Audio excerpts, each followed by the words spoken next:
గాన్లపేట మండలం మద్దివారి గొందినందు జలకళ మోటార్లను పంపిణీ చేసిన ఎమ్మెల్యే సిద్ధారెడ్డి. ఈ సందర్భంగా ఎమ్మెల్యే మాట్లాడుతూ ముఖ్యమంత్రి వైఎస్ జగన్మోహన్ రెడ్డి రైతులకు మంచి చేయాలి అన్న ఉద్దేశంతో వైఎస్ఆర్ జలకళ కార్యక్రమం తీసుకొచ్చారన్నారు. ఈ కార్యక్రమం ద్వారా పొలం ఉండి విద్యుత్ లైన్స్ అలాగే బోరుబావి తవ్వించుకునే స్తోమత లేని పేద రైతులకు జగనన్న ప్రభుత్వం బోరుబావిని ఉచితంగా తవ్వించడమే కాకుండా 650 మీటర్ల పైపును 10 HP మోటార్ మరియు స్టార్టర్లను అందులకు అవసరమైన విద్యుత్ కనెక్షన్స్ కూడా ఉచితంగా ఇవ్వడం జరుగుతుంది. అందులో భాగంగా కదిరి నియోజకవర్గానికి వచ్చినటువంటి 16 మోటార్ పంపులు మరియు దానికి సంబంధించిన సామాగ్రిని పంపిణీ చేసి జగనన్న ప్రభుత్వం రైతు ప్రభుత్వం అని మరోసారి నిరూపించుకున్నారన్నారు. ఆనాడు కులం చూడం, మతం చూడం, వర్గం చూడం, పార్టీలను చూడం అన్న నినాదంతో అర్హత ప్రామాణికంగా అర్హత కలిగిన ప్రతి ఒక్కరికి కూడా లబ్ధి చేకూర్చే విధంగా సంక్షేమ కార్యక్రమాలను రాష్ట్రంలో అమలు పరచడం జరుగుతుందన్నారు. అన్ని వర్గాలకు సమన్యాయం చేసిన గనుడు జగన్మోహన్ రెడ్డి అన్నారు. చంద్రబాబు నాయుడు అధికారంలో ఉన్నప్పుడు జన్మభూమి కమిటీల ద్వారా ఏ విధంగా అరాచకాలు చేశారు ప్రతి ఒక్కరికి తెలుసన్నారు. వాటన్నింటికి భిన్నంగా నేడు యావత్ దేశం మొత్తం ఆంధ్రప్రదేశ్ వైపు చూసే విధంగా జగనన్న ప్రజారంజక పాలన చేస్తున్నారు.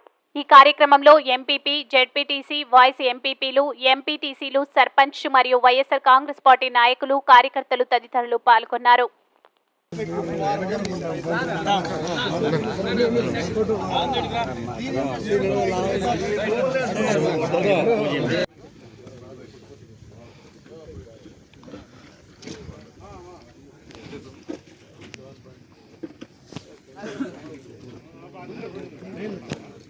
జలకళల్లో భాగంగా ఈరోజు అందరూ కూర్చోండి.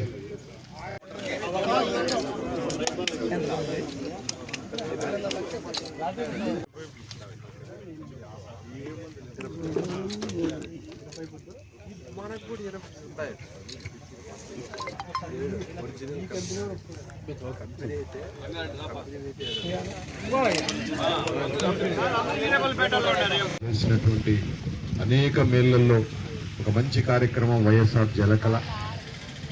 రైతులందరికీ కూడా పూర్తి ఉచితంగా బోర్లు వేయడం, అందులో అర్హులైన వాళ్ళందరికీ కూడా కరెంటు కనెక్షన్తో పాటుగా మోటార్లు కూడా ఇవ్వడం.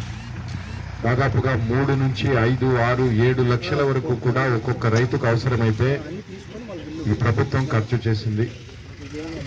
మరి ఈరోజు ఇంత పెద్ద ఎత్తున ఒక రైతు కుటుంబానికి బోర్ల కోసం ఖర్చు పెట్టినటువంటి చరిత్ర గతంలో ఎన్నడూ కూడా లేదు.